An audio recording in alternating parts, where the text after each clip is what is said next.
Magandang araw mga kapolitika at welcome back dito sa ating YouTube channel.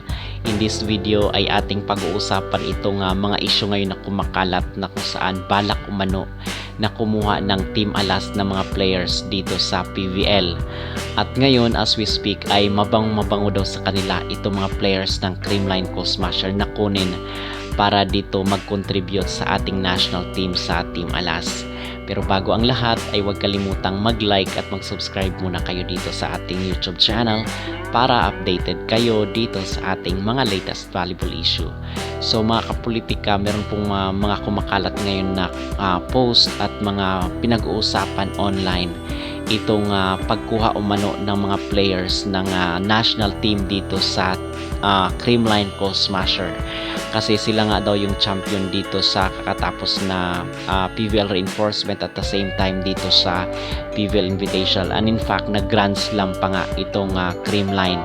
So ngayon ay talagang mabango po ang Creamline dito sa ating national team at balak nila na kunin ang mga players dito na veterano kung saan is pwedeng ilagay doon sa national team para mag-compete daw dito sa mga international tournament, kasi meron daw nga mga laro itong Team Alas in the next months dito sa internationally. So gusto dong isabak or kunin yung ibang mga players dito sa Creamline Co-Smasher. So yung mga lumilitaw na pangalan dito sa mga usap-usapan mga kapolitika ay ito daw si Tots Carlos, itong si Phenom Alyssa Valdez at itong si Bernadette Pons. Okay, so dito is napag-uusapan kasi natin ito sa mga previous natin na video mga kapolitika na nililigawan na.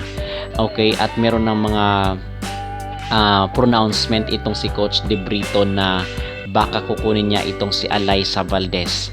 Okay, but ngayon is hindi lang po si Alyssa Valdez itong natitipuhan ni Coach De Brito. Okay, kasali na po itong sila Tots Carlos at the same time itong si Bernadette Pons. And alam naman natin na sa November ay gaganapin na po ang All Filipino Conference. So dito is marami ang nag-worry, talagang nabalaka sila mga kapolitika na baka wala na naman ang mga key players ng Creamline. But tayo is hindi naman tayo nangangamba kasi alam naman natin na pwedeng pigain ng mga coach itong ibang mga players sila na mag-perform rin.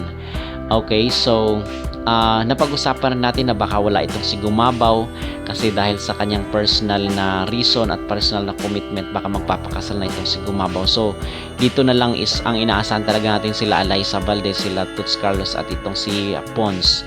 So itong sinasabi ngayon online mga kapolitika na para daw lumakas kasi kinakailangan ng veteranong mga players itong Team Alas, kasi mostly ngayon is talagang mga baguhan, itong sila Solomon, itong sila Canino.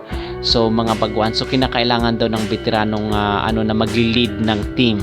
So ngayon ang napupusuan is itong sila Tots Carlos, sila Valdez at si Pons. So ano ba yung ating masasabi dito mga kapolitika? Okay, kasi dati is talagang hindi maganda itong naging impression ng mga Pinoy, especially itong mga supporters ng Creamline na kung saan is bakit kinukuha daw itong players ng Creamline para lang daw mapilayan itong CCS. Okay, so para sa atin is hindi tayo payag dito mga kapolitika, hindi tayo agree na kukunin yung lahat ng mga key players ng Creamline. Pwede siguro isa, okay, kasi kakabalik pa nga lang ng mga key players ng Creamline dito mula sa sa Team Alas, and then ngayon is balak na lang kukunan mga kapolitika at pilayan itong Creamline.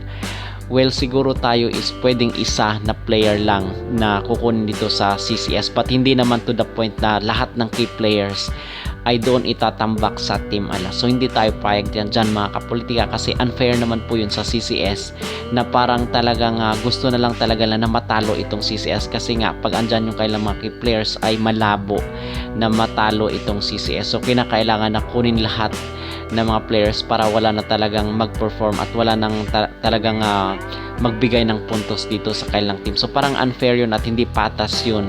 Okay, talagang dito natin makikita just in case matutuloy man ito mga kapolitika, kasi sa sinasabi nga natin is ito ay mga usap-usapan lang. Okay, ito ay mga ugong-ugong lang sa social media na nakikita natin, nababasa natin at napapanood natin dito ang sinasabi nitong si Suzara na baka kukunin yung mga key players sa Creamline at ilagay dito sa Team Alas. Okay? So again mga kapolitika, hindi po tayo payag dun at talagang ito ay hindi po patas at talagang namang ito ay talagang clear na pamumulitika dito sa Creamline o Smasher. Okay? So kayo mga kapolitika, payag ba kayo na kunin yung mga key players, itong si Toots, si Alyssa at si Bernadette para iligay dito sa Team Alas? Mag-comment down below at huwag kalimutang mag-like at mag-subscribe na rin kayo dito sa ating YouTube channel para updated kayo dito sa ating mga latest volleyball issue.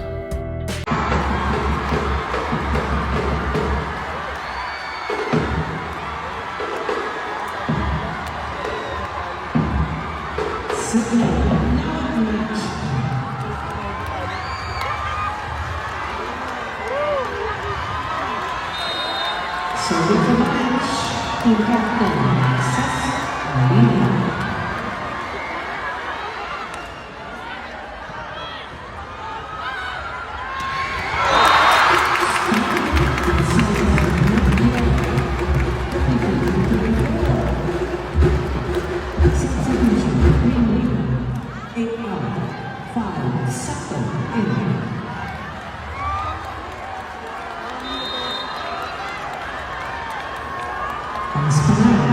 Serving for the Cold Smashers.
Substitution, 6 out, 11, in. Rosalie Gallagher, serving the HBC.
United set point of